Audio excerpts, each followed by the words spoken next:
Hey, it's Ed. Before we get started, I've got some quick announcements I want to run by you. Number one, I've got a virtual event coming up with New York Times bestselling author David Gessner, who has been on this podcast, I think 3 times. And he'll be coming back on later this summer, but he's got a new book out about Henry David Thoreau. And I'll be doing an interview with him through the Tattered Cover, which is Denver's premier independent bookseller. You can go to mountainandprairie.com/events to learn more about that event. It's free. You can sign up.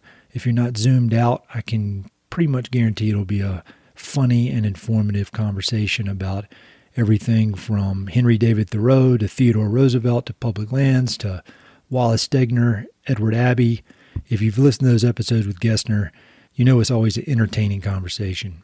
And I've started doing more of these virtual events about topics that may or may not be related to the West. I don't release them as podcasts if they're not related to the West, but there are a few video conversations that are up on the website, most recently with Dr. Drew Lanham, ornithologist from Clemson University, that a lot of people seem to enjoy. So you can just head over to mountainandprairie.com and look around and see if there's anything that catches your attention. Thanks a lot.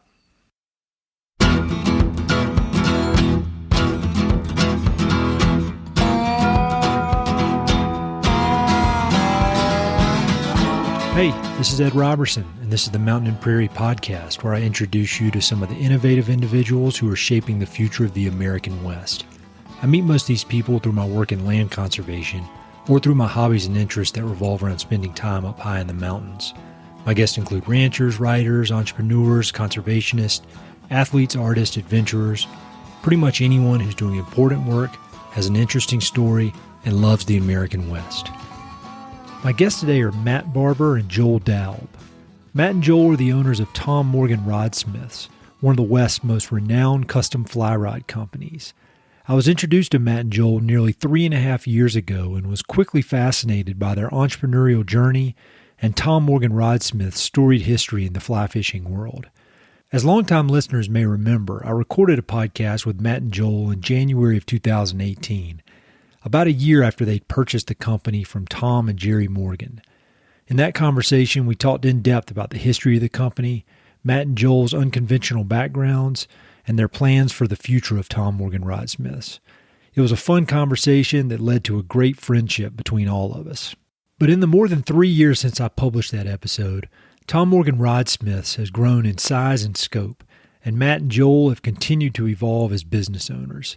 They've enjoyed highs that include being featured in the New York Times and steadily growing their sales year over year. But they've also faced unexpected challenges, most notably a global pandemic and its far-reaching supply chain and economic effects. But thanks to their creativity, planning, complementary skill sets, and unwavering commitment to the values of founders Tom and Gerri Morgan, Matt and Joel have thrived as entrepreneurs and built wonderful lives for their families in Montana. A quick one-time snapshot of any entrepreneurial venture can never provide the full, vivid story of a company and its owners. So I wanted to bring Matt and Joel back on the podcast to give us an update and share some of their hard-earned wisdom and lessons learned. We talked a bit about the specifics of the fly fishing business, but most of the topics we discussed were around resilience, teamwork, marketing, managing complex work, and maintaining a positive attitude. All actionable advice that almost anyone could put to use in business or creative endeavors. You don't need to listen to our first episode to glean value from this one, but it's worth a listen too, so there's a link in the notes to access that episode if you'd like. Be sure to check out the Tom Morgan Rodsmiths website and follow them on social media. Links to everything are in the notes. They'll be celebrating the company's 25th anniversary in the coming weeks and offering some special one-of-a-kind products that will be of interest to anglers and outdoor enthusiasts of all stripes. Thanks again to Matt and Joel for the inspiring conversation, and I hope you enjoy it.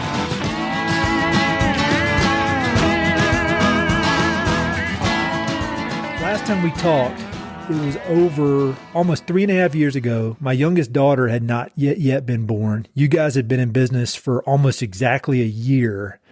And at the time, I thought that was a long time. And now here we are, way out from that. And you guys have just continued to evolve the business.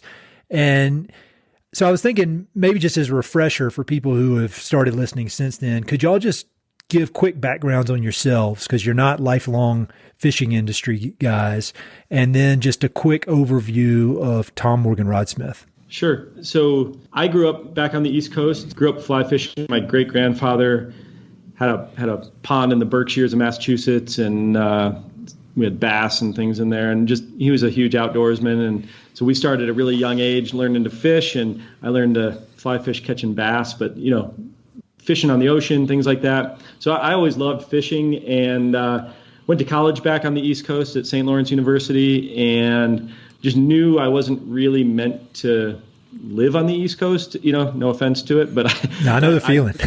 I graduated college, and I think it was a week later, my car was packed, and I moved out to Park City, Utah, and lived there, and then eventually made my way to Boulder and then Denver, and started teaching and taught at a school called Stanley British Primary School in Denver.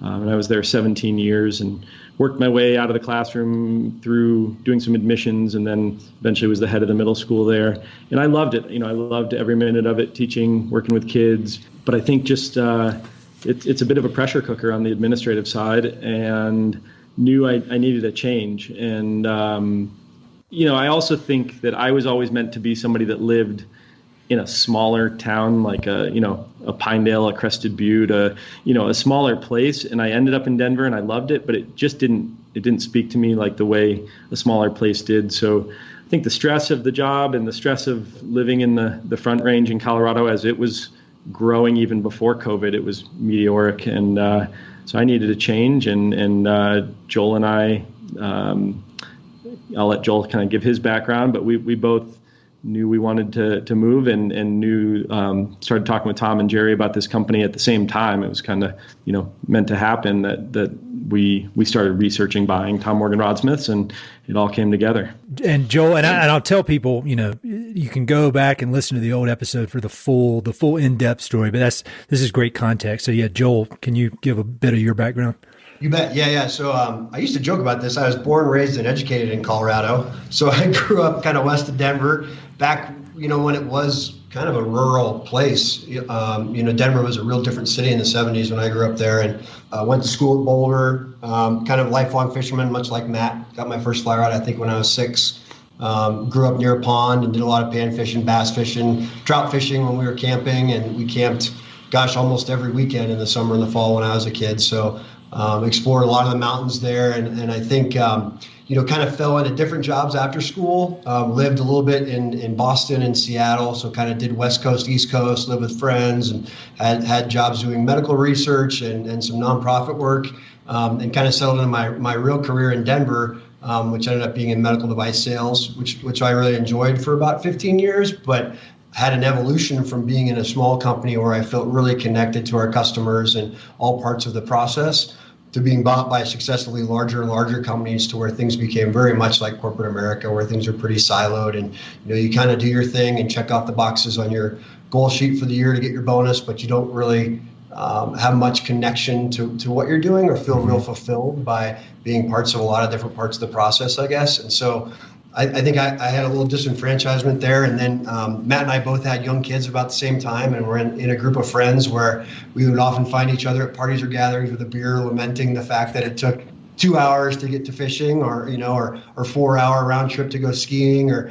just the growth of Denver was starting to kind of choke us, and the idea of having young kids there and teaching them how to be safe crossing busy streets, and all the things that go with living in the city that we loved when we were single and younger, maybe just didn't fit with what we saw ourselves being as adults, although we were past adults at that point, I don't know.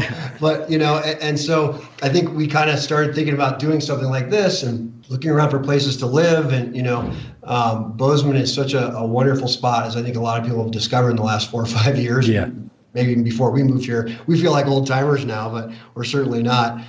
Just because it has kind of a young vibe with the university here. Obviously, the natural resources are phenomenal, and has an airport, and has a lot of the assets that we look for in a city, without some of the growth and the other constraints that come along with it. It just all kind of worked out. And so Matt and I think our conversation was, well, how serious are we about moving? And it turned out that we got more and more serious as we learned more and more about the opportunity, which culminated in us moving here.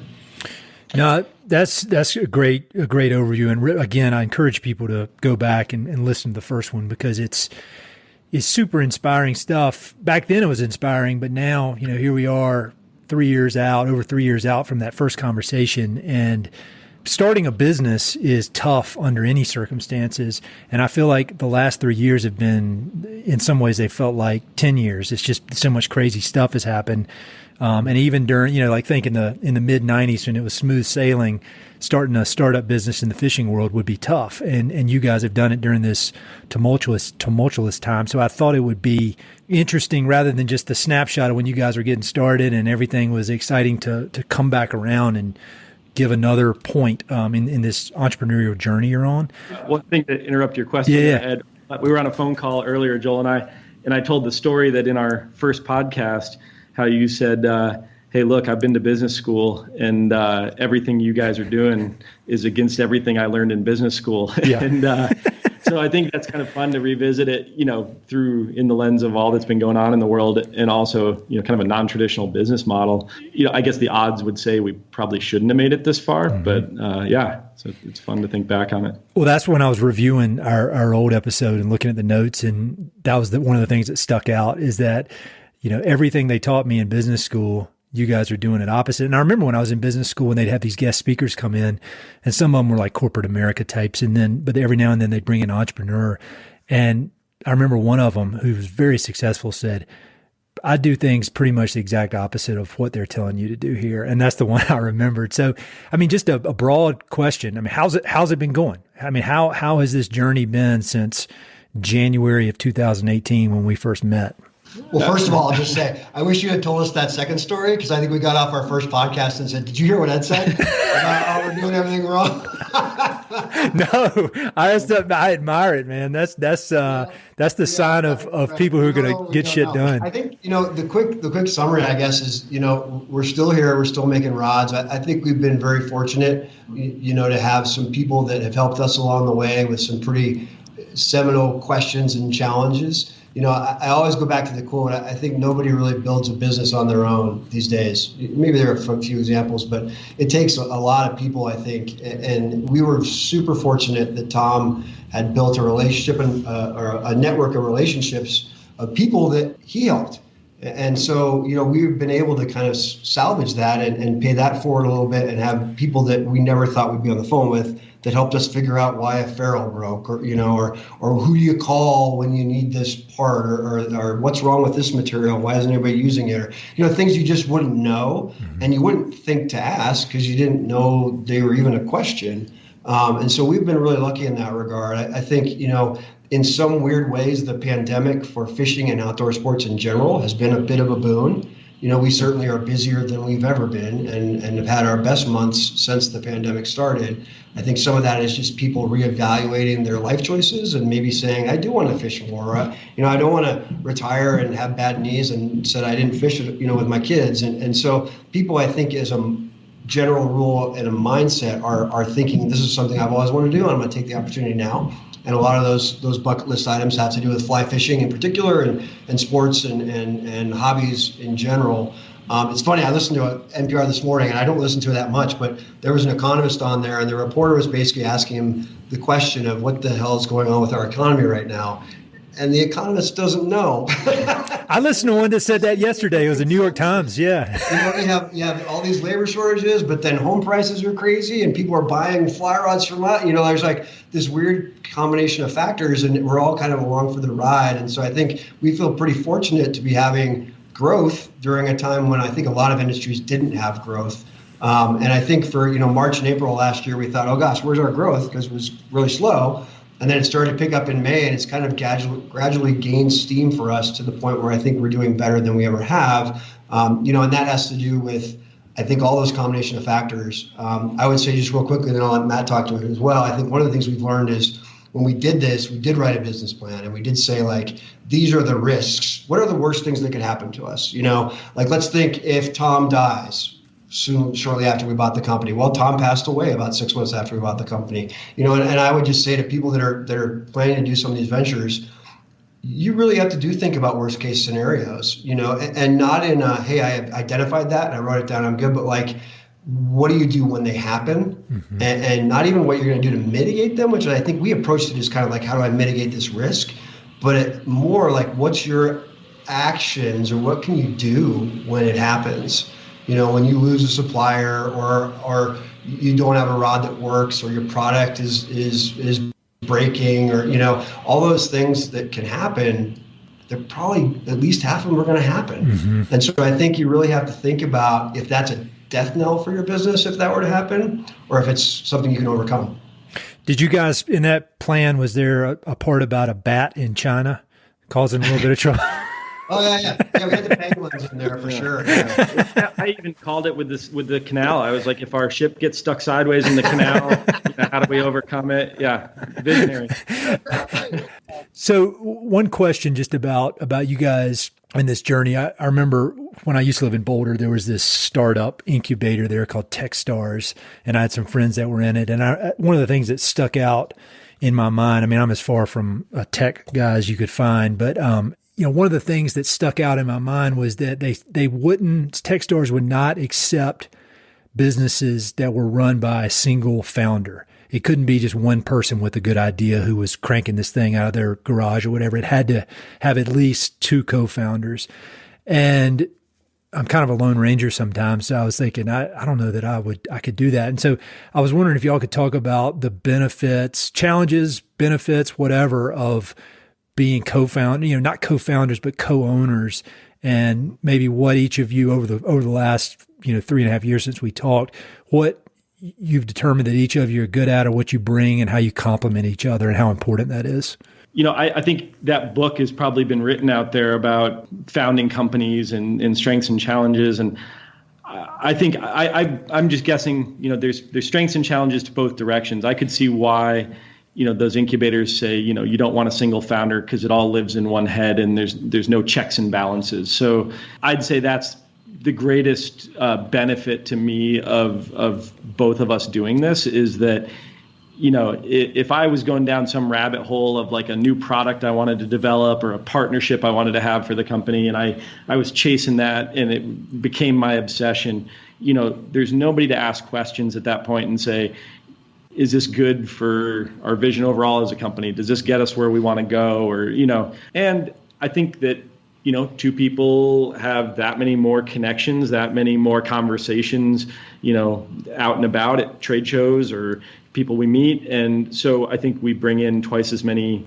ideas, twice as many opportunities. So I would understand that, I think luckily for Joel and I, we were friends prior to doing this. I don't know that if I was kind of saying, oh, okay, this guy's got some cash, we can put it together and buy this company, and we didn't know each other, I think, and then had to learn it'd be like an arranged marriage, where like you've got to learn the person as you're learning the business. And so I think Joel and I would be the first to say we've had, days that are, celebration, high fives, best sales we've ever had. And then days where we're butting heads and, not in agreement on things. But because of our background, I think that's been healthy. And so I would equate it to like a relationship where you had that over time before getting married kind of thing. And so, yeah, I agree. I think that's a wise direction that those. Yeah, I wonder with Techstars what the motivation was there. I mean, it seems to me the burden is at least somewhat lighter if there are two or more than if there's one. And so I think we hear this all the time about burnout and the dangers of burnout. And I think certainly we've had our times when we feel really burnout and times when you feel less so. I think probably the most important thing, and Matt's great about reminding me about this, is just being in the office together, just organically. Like there's an opportunity there for somebody to say, you're not crazy, that is a great idea. Yeah. Or just to have a sounding board instead of being just one founder. I think it'd be really hard to be kind of a lone ranger in the situation, at least with us. Our business seems complicated. I'm sure all businesses are complicated. When you start thinking about vendors and sourcing and all the different components that go into just kind of keeping the lights on and doing your thing every day. But I would think that it's a lot easier having somebody that's at that level of responsibility, that has that level of accountability for the employees in the process to feel smooth and not feel totally all your own.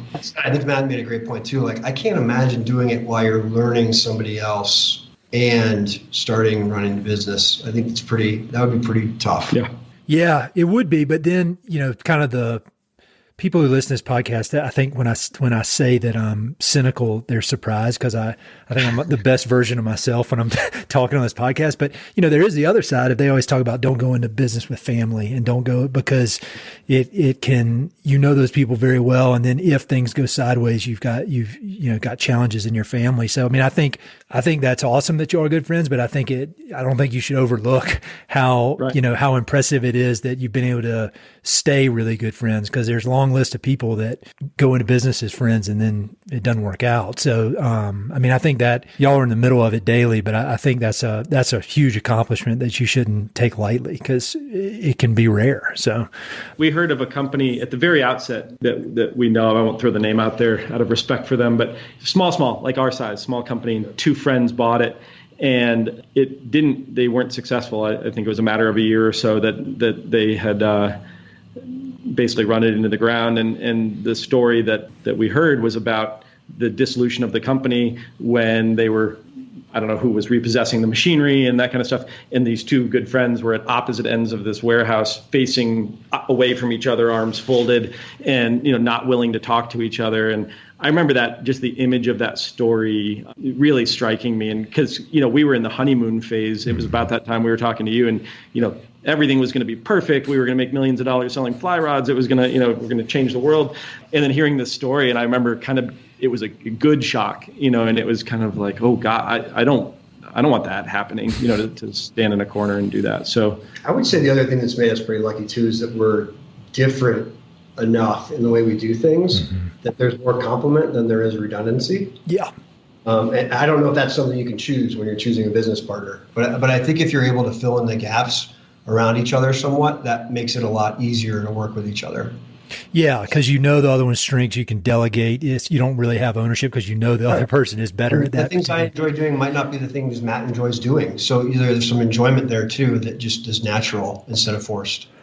I heard a story the other day of a family, I'll just leave it at a family business, where these two brothers got real mad. One of them tried to run over the other one with a car. So if you end up with your arms crossed, you're you're doing all right relative. You're reading the paper about me chasing Joel down a dirt road. Like whipping him with bamboo.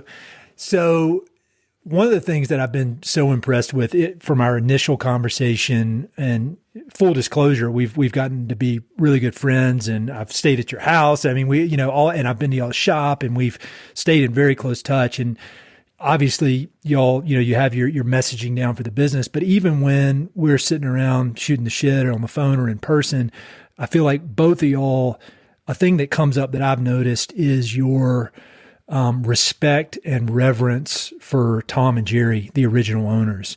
And it's not just lip service that you say when you're, on the record or whatever. I mean, like before we started talking, you said something along those lines, and this, their legacy is obviously extremely important to y'all. And so my question is, how has it been kind of making this business your own? Because it is your business now. And taking it maybe in new directions that it wouldn't have gone in, while maintaining that built-in reverence for the founders, because it's obviously there, and it seems like it's something that is just kind of a foundation in both of y'all's minds in everything you do. I don't know if it's a challenge or not, but how has that been, making it your own while staying true to the original vision? I think, I think for Joel and I both, I look at Joel's family had this old historic family farm in North Carolina, and a lot of connection to place and connection to land. And my great grandfather Hudson had this farm in the Berkshires, and where I grew up as a kid. And so I think story and legacy is how we were both raised. So I don't think about honoring legacy as a forced thing or something that we had to figure out to do. It's more, it'd be weird to me to try not to do that. Mm-hmm. So to me, it's second nature for us. And I think as we've thought, one thing that we're doing right now as a good example is Tom was really focused. Tom's, he was born in Ennis, or not born, but raised in Ennis, and was a trout fisherman. So the rods we sell are trout rods. They're rods that Tom designed from his experience and loved. Yep. And right now we have a couple prototype rods in the other side of the shop. We're developing an 8 and 9 weight saltwater rod right now. And that's not something that Tom and Gerri would have done. It wasn't, Tom wasn't a big saltwater fisherman. It didn't excite him. Or maybe, I don't know if it excited him, but he just didn't do much of it.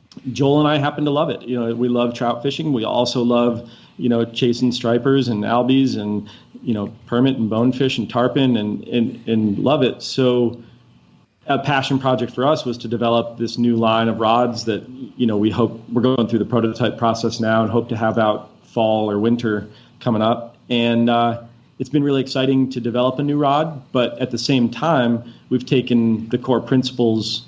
How would Tom have done it? The quality of the fit and finishes on the rod were important. The durability and strength and redundancy, within the build to make sure that things were really strong and lasted was really important. And then it's going to be the customization with the customer. So we've taken kind of the guardrails that Tom and Gerri gave us, and then we get to have fun and say, if you buy a Morgan rod in a year, you'll have a choice between the freshwater line and the saltwater line. And the freshwater are Tom's designs, and the saltwater are Tom-inspired designs by Matt.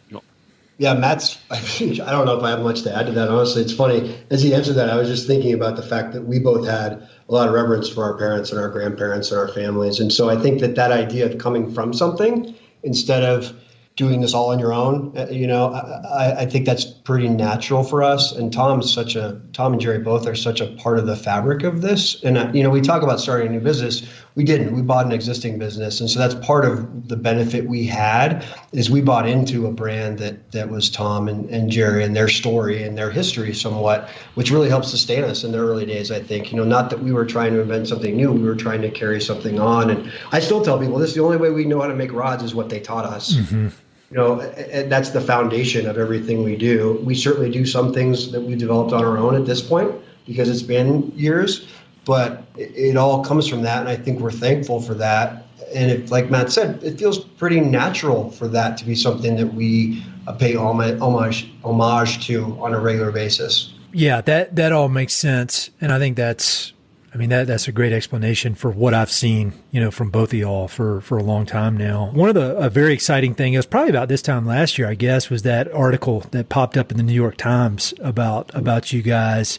Can you kind of explain how that came to be, and maybe the article? I'll link to it in the notes so people can read it. And then maybe what that meant for your business, because it was, if I'm remembering correctly, it was fairly early in the pandemic when I think people were trying to figure out, all right, where the hell is this whole thing going? And then y'all got that great publicity. Can you talk about that?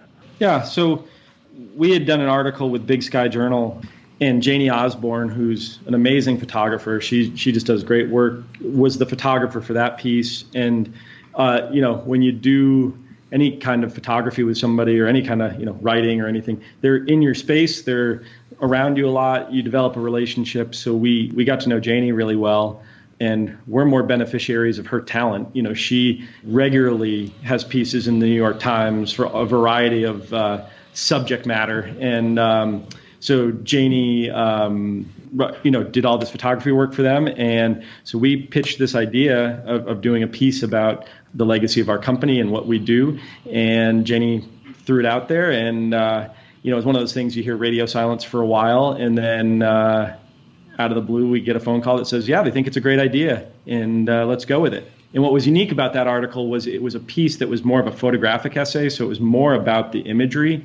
And then it's a series in the New York Times where the photographer actually has to be the writer. So it's a really interesting thing where Janie had to step out of her comfort area, and do the actual writing. And so it was, kind of a unique piece. And I think we spent a lot of time together making it happen, and it was really incredible. Yeah, I think one of the things that Matt identified early on too was this idea as a small business owner to have these moonshots. Like what is something we would dream could happen to us? And so that's, you write it down at the beginning here, like article in the New York Times, because our demographic reads the New York Times. Patagonia sponsors us and gives us free Patagonia for the rest of it. It's like whatever those things are, and you just kind of chip away at them. It's not something that happens overnight. And that just happened to be a confluence of somebody we got to know who had a connection there. And I still kind of vaguely remember like the first email, and it was like Matt sent me an email and I was like, oh, it'd be great if it ever happens. He's like, yeah, I don't know. I wouldn't count our chickens, but who knows? And that's how some of these things start. And just through serendipity, it turns out to be a great benefit for us. But I think early on, we kind of identified that as a goal in a way, as one of those moonshots was to have an article in the New York Times. And the other thing strategically is we've recognized early on that, if we try to get an ad in Fly Fish Journal or the Drake or, a big fly fishing related magazine, then we've got to outspend all these giant companies, Sims and Sage and Orvis and, all these big companies to have a voice in those places. So we've kind of taken a non-traditional route and said, instead of chasing, telling our story only in a fly fishing venue, let's find places that fly fishermen visit that aren't just fly fishing specific, and let's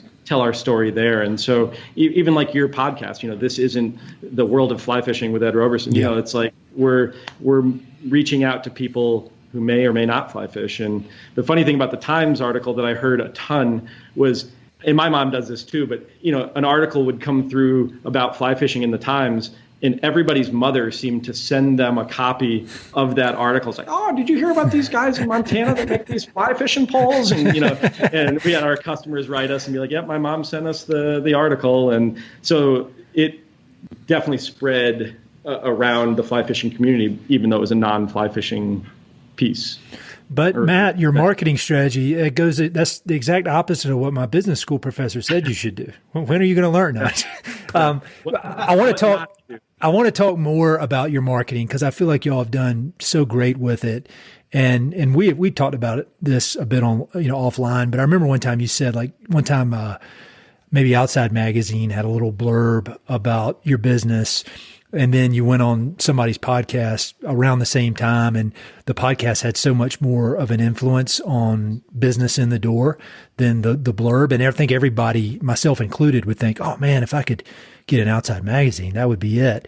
And so how have you guys thought about marketing maybe a little more in depth, versus, just buying ads, putting ads, going to fly fishing shows, which, you do all that, but maybe some lessons you've learned from that could be applied to any small business? I think, we talk about a little bit about how we kind of were founded and what we learned from Tom and Gerri. And I think authenticity has always been a pretty big goal of ours when we think about things that are really kind of our core principles. And when we think about marketing, I think it's fair to say we try to think of things that are authentic, not, a fishing guy here with a picture of a large brown trout in our rod, broed out. It's more like the guy who's an old guy who's been fishing the Henry's Fork for 30 years and only does wade fishing. We want to have authentic representation, and that doesn't always seem to be the product blurb placement. I think the thing about podcasts is that you hear our voices, so I think it feels a little more authentic or real, and that's why we'd seen more success there.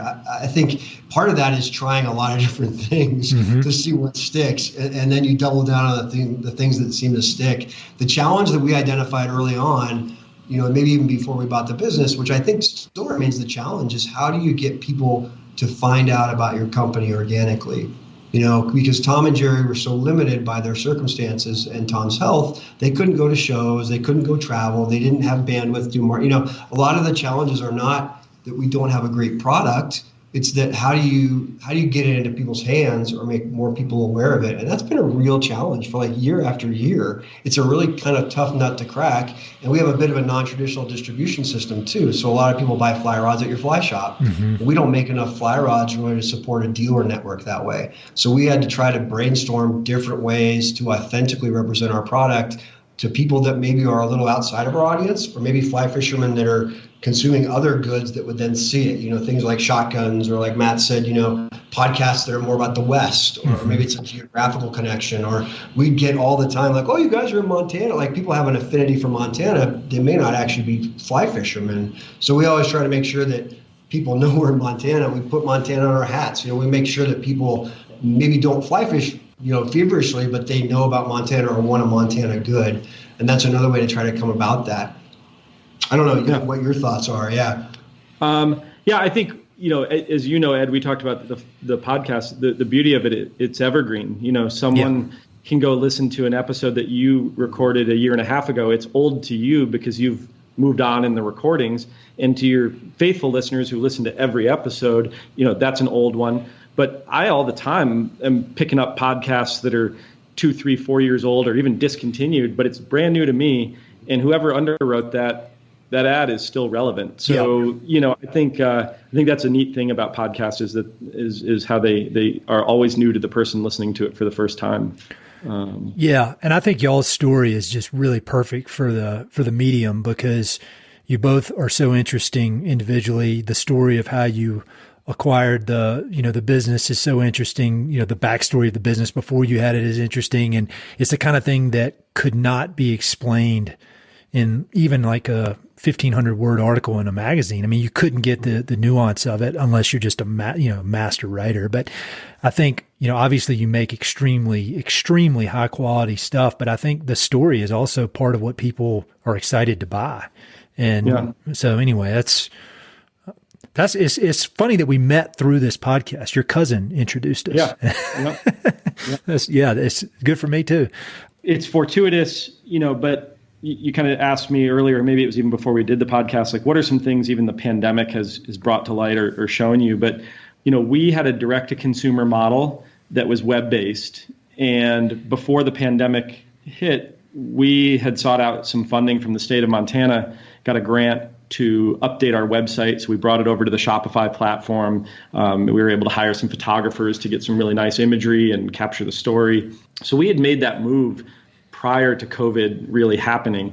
And it was really, nothing but luck. It wasn't obviously like we forecasted that. We just thought it was the right time in our company to focus on that platform since that's where we sell. And what happened through the pandemic was that, brick and mortar really struggled. People weren't going to go into a shop to shop. And a friend of mine who does a lot of online marketing said that, studies have shown that, between where we would naturally have progressed, the pandemic made it accelerate by a factor of 5 to 7 years or something like that. So people's online shopping habits today are where they would be 5 years from now had we not had the pandemic. Mm-hmm. So, and they're just used to it. We all did Instacart because we didn't want to catch COVID, and we did these things, but people are still doing Instacart or still doing pickup at a store or that kind of thing. So we were really in the right place at the right time. We'd certainly worked hard to put those things in place, but we were really lucky. That and the fact that our supply chain is all US based. So we have had all of our raw materials on hand through the shortages that other companies have experienced from overseas production, and we sell direct to the consumer. So we're having our best year ever. Part of it is that the outdoor industry is blowing up because people are getting back outside. But I think the other part of it is we're not reliant on brick and mortar, and we're not reliant on, overseas supply chains. Yeah, that whole supply chain, whether you're talking about agriculture or raw materials, metal, whatever, I think that this COVID deal has really shown how fragile that whole network can be. So I'm glad it worked out for y'all. Because it's man, who would have ever guessed? Seriously. So kind of like a business owner management type question. And I'm more, again, this whole podcast is selfish so I can learn stuff that I can use. But you guys, I can't imagine how complex everything you're doing is, like as far as all these different, orders going in, materials coming in, you've got employees, you've got all these different kind of details that need to be dealt with. And I feel like a lot of my day is spent kind of in overwhelm of trying to figure out, like, I got all these things that need to be done, and I need to have some system to do it better because keep keeping all the balls in the air.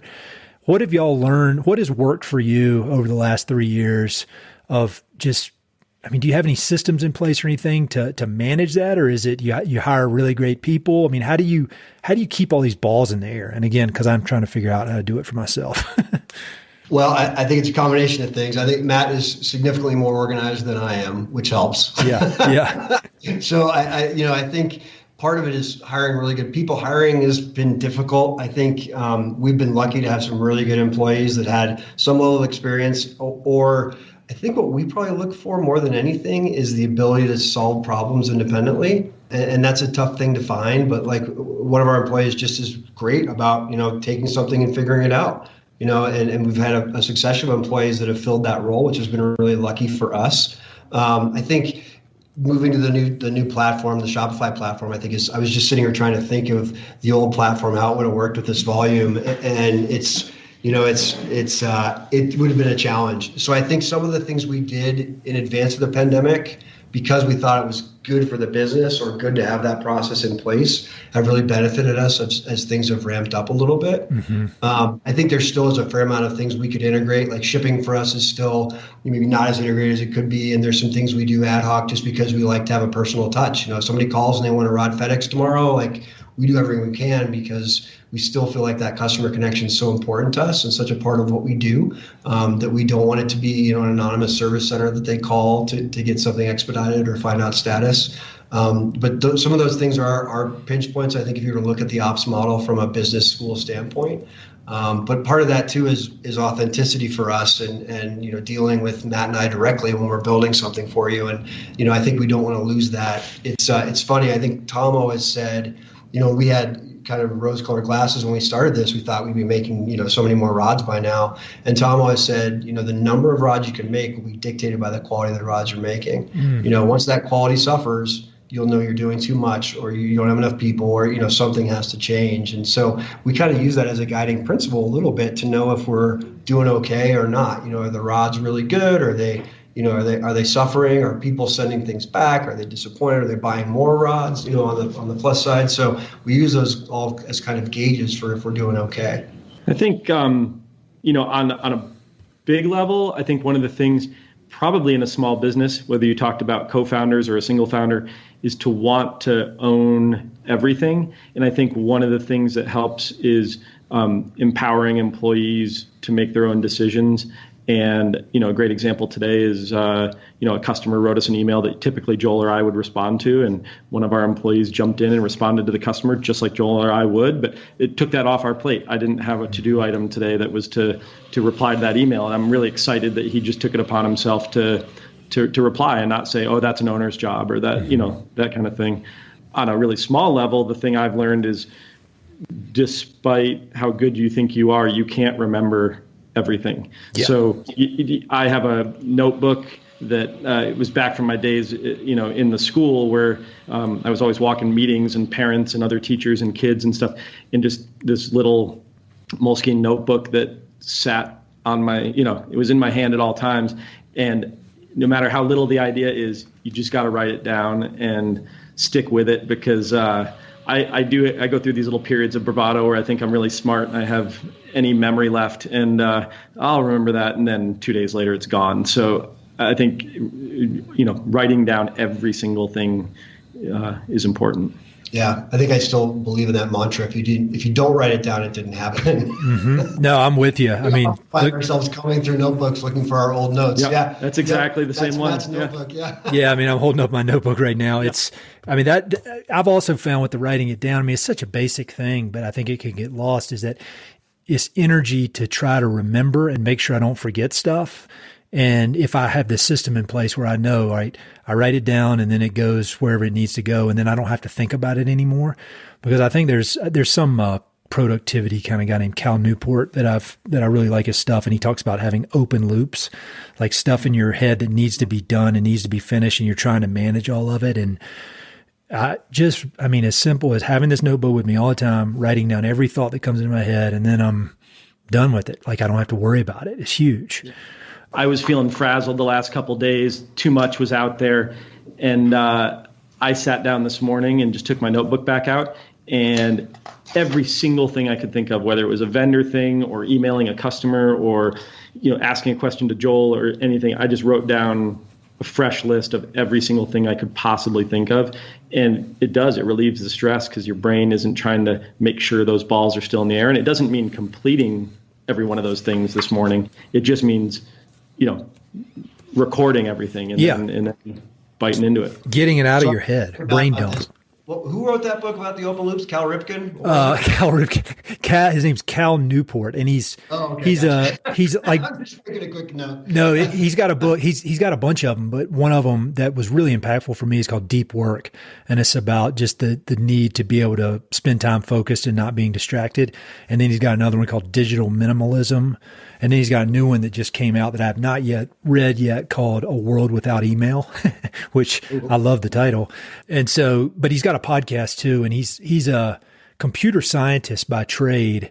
Tenured professor at Georgetown, but then has this kind of second career of writing, podcast, all that. And he seems to have figured out a way to do a lot of work in a reasonable amount of time and not be frazzled or overworked or burned out in the process.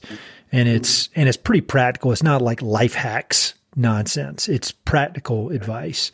So yeah, I'll have links for anybody else who is having the same I think the issues. other thing, Ed, and I think you and I texted at one point, probably one evening when I was asking you questions about it. But during the pandemic, I definitely, when we were juggling, school from home and, shop shutdowns and, all that craziness, I definitely felt myself spinning a bit. And I hadn't been a guy doing much of this before, and I know you're really into it, but I started doing some meditation through an app. I think it's called 10% Happier. Yeah. But it's a series of videos, little video kind of intro and then a guided meditation after. And I'd be up at 4:30 in the morning pacing around the living room before the rest of the house woke up. And I started making it a point to sit down, just after my cup of coffee, just sit down and go through one of these 10-minute meditations. And, I wouldn't have written the book on meditation before this, but it's real. It definitely mitigated some of the stress and took some of that frazzle away. Oh man, what kind of softy Montanans are we? I've studied some silent Buddhist meditation too, so I meditate as well. Do you really? Do you use it? Do you use an app or what? How do you do it? No, I had done a course years ago, probably because a girl I was dating had done it, and I wanted to impress her. But it was a 10-day silent meditation retreat. It's a technique called Vipassana. Oh yeah. Indian meditation technique. Definitely. So that's what I do. Yeah, if I have time. I certainly don't do it every day, but I try not to beat myself up about not doing it because I think that's counterproductive. Yeah. No, I think it's really helpful just to find that time, and it kind of sounds like it aligns a little bit with this deep work idea, of actual focus and quiet time and all that stuff. It does seem to have a real effect. It's been amazing. Yep. No, I'd say, and my wife would say, which you can trust her more than you can trust me because she's the one that has to deal with me. But I've been fully focused on, like fully committed to that for probably coming up on 9 years now. And I'd say it's the single most important thing I've ever done, for my just overall, and it's not a quick fix. I mean, it's like, I use this analogy a lot, but it's like, driving a aircraft carrier or a cargo ship. And, if you make a little tiny turn 3 or 4 years later, you'll be in a completely different place. And I feel like that meditation has been invaluable for controlling my brain a little bit better. So that's cool. Y'all. Another, for people listening who are interested, 10% Happier is awesome. And there's a really good book called 10% Happier about meditation, kind of secular, real world type stuff. And then I use an app called Waking Up by Sam Harris. And it seemed, I was always against apps for meditation because I'm like, the damn phone's the problem. I need that away. But it's the best instruction I've ever received. And I've had formal instruction from, Buddhist teachers and all this stuff. So that's cool. I'm glad y'all shared that because I think people can benefit from that. So that's like 40% happier. I just need a little more than 10%. Yeah. Well, 4 times. Is that how it works? I think that's part of it too, is you have to find something that helps you refresh, whatever that is, in your life. Because I think to Matt's point, you can't remember everything. And certainly we found out that you can work 24 hours a day if there's things to do all the time. Mm-hmm. You don't leave at the end of the day and think, I got everything done I needed today. Tomorrow's a fresh start. Like there's a lot of prioritization that happens. And there's a lot of, hitting up against your own boundaries and faculties that happens when you're running a business, I think. Definitely. There's always more. There's always stuff that can be done. And it's a matter of just figuring out what kind of mental framework can you have to keep it so it doesn't drive you crazy. One other business question for you. One of the things that struck me about how you guys do business is I feel like there's a spirit of generosity in what you do. I mean, you want and you need to make money to keep the business going and to pay your mortgage and support your family and all that. But from my outside perspective, it seems that you really approach things with a spirit of generosity, everything from, all right, I want to build this ride so that it is a ride that will be in this family forever and will be passed down to a grandson one day, versus let's churn and burn these things and get them to buy, 15 rides over the next 15 years. And then just the way that the way you've treated me, I mean, you've every now and then some stickers will show up in the mail or a t-shirt and then you were so generous with when I had my live podcast in Bozeman. And I think there's stories like that. Anybody who's dealt with you all over the years has similar stories. And, from my perspective, like I used to be in the real estate world, which is not generous. And I felt like when I made a shift to kind of trying to approach things with a generous mentality, whether it's this putting the podcast out that can hopefully help people or my conservation work that is trying to help people, that's when things kind of changed for me and I felt like things got much, much better.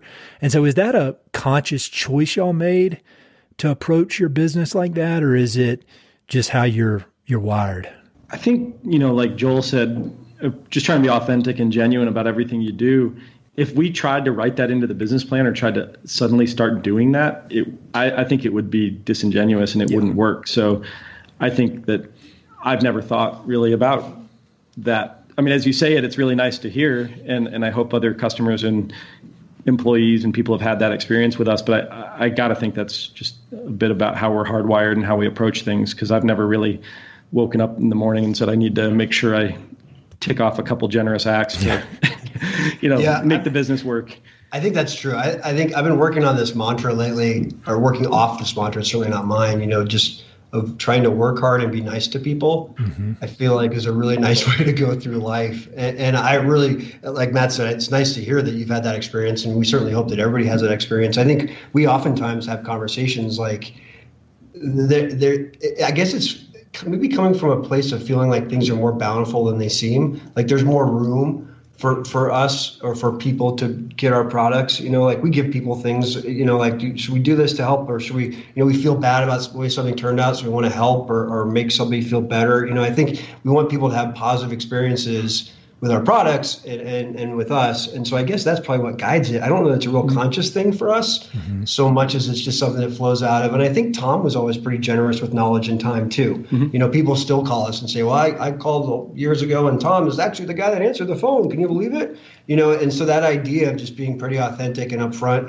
and feeling like there's room for us, without having to be super competitive. And we've always wanted to not come across as particularly salesy. Yeah. We want products to be right fits for people, and we want people to be excited to get the product and have it for a long time, and that's not going to be a product that you feel like, I got some regrets about, that wasn't the right one, or maybe I should have spent that money on that, or I didn't really have it, or, we don't want that to be the outcome of a decision to buy one of our products. Yeah, that makes sense. I mean, it is, obviously the generosity is a big part, but the authenticity is a big part. And so those would be at odds if you were just acting generous, because it wouldn't be authentic. So I tell you, I really I admired it when we first met, but seeing everything, all this crazy times we've been through and how y'all have stuck to your values, you've kept the business going, you've grown it, evolving it, is super inspiring. And I think people can take lessons from it, whether they're in business or nonprofit or whatever. I mean, I think that's why I wanted to have y'all on, just because I just think there are all these universal lessons about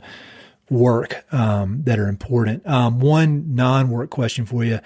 How's it been for families? Has it been as great in Montana as you had hoped? Seems like y'all are thriving. Well, as you know, it's our mission in life to get you and Kim and the girls to move up here. So we're working. We're still working. I think we were incredibly fortunate through the pandemic to, in some ways, to own our own business where, I was able to, say I'm going to work from home today because my son's schooling, or, there was flexibility there.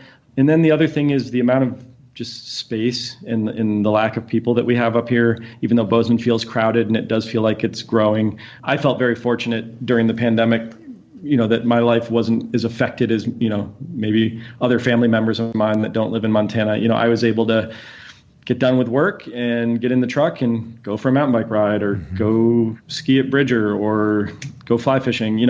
So I certainly felt the pains that we all felt, as far as wearing masks and, but those were first world problems to have to make a reservation to ski on a Saturday or, something like that. I just felt very fortunate for the people that surrounded us and the space to not have our lives affected, quite as much. So I'd say everybody's doing well, but looking forward to, fingers crossed, that we all keep moving in this direction of more and more ability to get out and be around other people. Yeah. I would say for us, it's been better probably than we expected. Really? Yeah. I try to tell my son pretty regularly, like, don't forget where you're growing up. Yeah. When you wake up and look out the window, like, this is your playscape right here. And not a lot of people have these opportunities. I think talking to friends and families that were in cities during all of this, and I think it would have been very different. We were lucky to have moved right before the pandemic started to a place with a little bit of land, and we just kind of ensconced ourselves with our two young kids, and we didn't feel a lot of the risk and a lot of the tension, I think, that other people did. But it's been really great. And I think for a business here, being an outdoor business in Bozeman, I think it's been great too. It's a really great environment here. There are a lot of small entrepreneur-run businesses that we have leaned on and had support from that might have been harder to find in a larger environment. And people were interested in what you're doing, and everybody here fishes, so you get a lot of organic feedback, good and bad. But it's been unique in that way as well. So yeah, I think we're really fortunate to be here. Yeah, it's a cool scene up there, man. I think I really love it. For your listeners that don't know, my wife texts your wife property listings every time we see a house. She texts Kim and says, just so you're ready. Yeah. They're like Zillow gurus. I just spent half my career in the real estate business, and I don't know a damn thing about Zillow, and they're just like, this is only X such and such square feet, and it's unbelievable. Well, keep pushing on me. We'll see. I always have to ask about books. Have y'all read any good books recently or in the last few years, impactful things that you'd recommend other people read? Yeah. To be told, since we've been on the podcast before, I knew this question was coming. So I went back and looked through some things I'd read recently. And I guess over the last year, I'm a big fiction guy. I was a fiction major in college, and I don't do well with nonfiction. I fall asleep. But the book I finished actually yesterday was Cloudmaker. Malcolm Brooks. Book. Yeah. I have not read it yet. I need to. It's really cool. And I'd read Painted Horses before, but I really liked Cloudmaker. Just finished that one up. Awesome. And then another one, I think August, that was one of your recommendations, Callan Wink's book, and that was really great. I just like, all those books have geographic landmarks here in Southwest Montana that are recognizable. So it's fun to read about little towns and places that, we've been. And the other one, I don't know if I ended up telling you or recommending this one to you or if you've read it, but Whiskey When We're Dry. Have you read that? You're like the third person who's told me I need to read that recently. Yeah, several people have said that it's awesome, but I have not read it. No. It's cool. This again, I had to look up, but John Larison's the author. But it's a Western novel. But what's cool about it is it's turned on its head with a female protagonist. So it's not your typical Western troubled guy that's shooting up the ghost town kind of thing. But it's got a female protagonist that's really strong and a refreshing take on that genre. Awesome. Joel, you got any? I got one and another one. My wife picked up a book that I actually started reading called Shop Class as Schoolcraft. Oh yeah, I had that shop class as Soulcraft. It's Soulcraft. Yeah. I love it. Yeah. Which was pretty interesting, and I think kind of, at least in a lot of ways, mirrors some of the themes of what Matt and I are doing and trying to do. It does. So I'm kind of pecking my way through that one. And then I'm kind of a science fiction guy too. I just read a book from a long time ago. I reread it. It's called The Forever War. It's from the 70s. It's a science fiction book, kind of about time travel and the morals of time travel and the challenges. Nice. But, I'll have links to all those in the notes. So the last kind of big question, and this is always hard for humble people like you guys to answer, but do you have any kind of parting words of wisdom, something you'd ask of the people that listen to this thing? I'd ask them to buy a rod, but I know you won't ask them to do that. Anything come to mind to wrap it up? I think what I said, it it probably sounds different now, or maybe too optimistic at that time, but I think that people have kind of come around to this idea of buying things that are made where they are, and supporting local craftsmen. And I think that's kind of my marching order always is I feel better when I'm buying something from somebody in Bozeman than from somebody far away. And, choosing to buy products that are just high quality products you're going to have, kind of trying to defeat, Matt and I talk about planned obsolescence, trying to defeat that idea by buying just really high quality products that you plan to keep for a long time. I just challenge people when they're consumers to do that. I think, Joel talked about talking with his son about being thankful. My son and I floated the lower Madison the other day on Sunday, and fishing was slow. But we saw an eagle and an osprey and herd of elk and antelope, and he had his birds of North America book. He's 8, but he had his binoculars around his neck and his Birds of North America book out. And at one point, I just was standing in the water, and I just remember thinking to myself, like, this is pretty darn good, and this is not, from a fishing standpoint, I did not have any Instagram photos of giant brown trout, and I was not, hooting and hollering about the sheer number of fish I'd caught that day. But just remembering to be thankful for what we've got is pretty important. I think that's perfect, man. Well, guys, I'm really impressed. I'm glad to know you both. I know people can get a lot of value out of listening to this, but keep up the good work. I'll see you all very soon. Thanks, man. Ed. Be good. See you soon. Hey, it's Ed again. Thanks so much for listening to the podcast. I know your time is valuable, so it means the world that you spend it listening. If you want to support the podcast and help it continue to spread and grow, there are a few ways you can help. Number 1, pass it along to a friend or share it on social media. Word of mouth recommendations are the most powerful way for ideas to spread, so I'd love it if you could share the podcast with a few pals who might enjoy it. Number 2, you can go to Apple Podcasts and give it a 5-star review. Good reviews encourage the Apple overlords to suggest the podcast to others. So there's a link in the notes if you'd be so kind as to give it 5 stars. Number 3, you can support the podcast financially via Patreon, and there are exclusive benefits for those who do, including a monthly behind-the-scenes newsletter, Mountain and Prairie stickers, live and recorded video chats with podcast guests, and much more. Number 4, I've also got 2 emails that I send out. The first is my weekly email called Good News from the American West, which I send out every Wednesday. It's only positive news, something we can all use a little more of these days. And my other email is my bi-monthly book recommendations email. One email every other month with 5, 6, 7, or 8 books that I've recently read and highly recommend. The thousands of people on both of these lists will vouch for me. No spam or other funny business. And number 5, finally, check out my online store for Mountain and Prairie stickers, shirts, and coffee mugs. I've got some really cool designs from Western artists with more on the way. So head to mountainandprairie.com/shop to check it all out. I'd love to connect with you. I'm on Instagram and LinkedIn, so look me up on either of those platforms by my name or through the links on my website. All right, that's it. Thanks so much for your support.